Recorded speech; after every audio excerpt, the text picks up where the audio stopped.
So yesterday there was big news everywhere. Everybody was talking about the strike that occurred, that, Iran struck back in, one of the US bases in Qatar.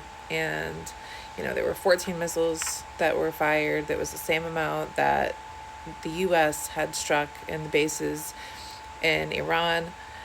Only one, landed.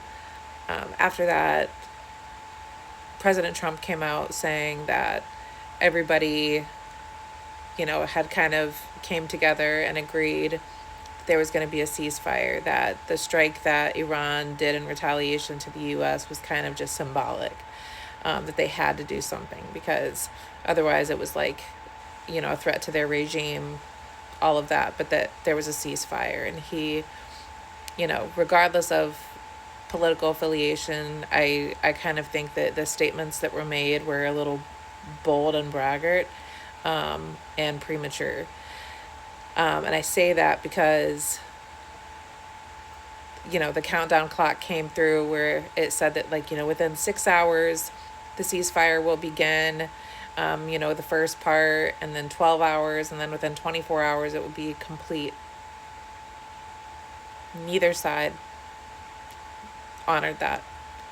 And it's still full on, to the point where now this morning, I intentionally did not post about the ceasefire because I knew it wasn't going to happen. I knew it wasn't going to happen.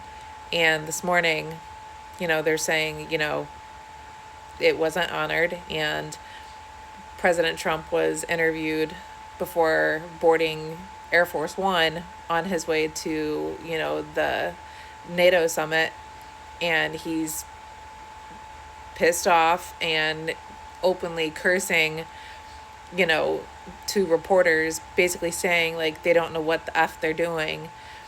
And again, I think there are times he needs to kind of reel it back. And again, this is regardless of affiliation, because I'm trying to be as unbiased as possible here by saying that as far as being diplomatic and all of that, if he's trying to do peace talks, I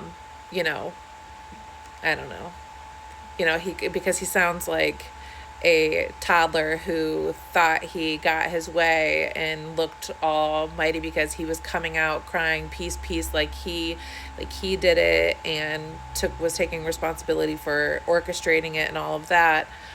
But then now that neither side, they were both like, no thanks, he's upset and he's just kind of throwing a tantrum. So that's what's happening now. We will see what happens from here. So that is Tuesday, June 24th. If you're any sort of conspiracy theorist or anything like that, yesterday was interesting for numerology. It was June 23rd, 25, so 62325, that's equals 18, and that's 666. I thought that was a little interesting for numerology for yesterday with the ceasefires and the whole peace thing. So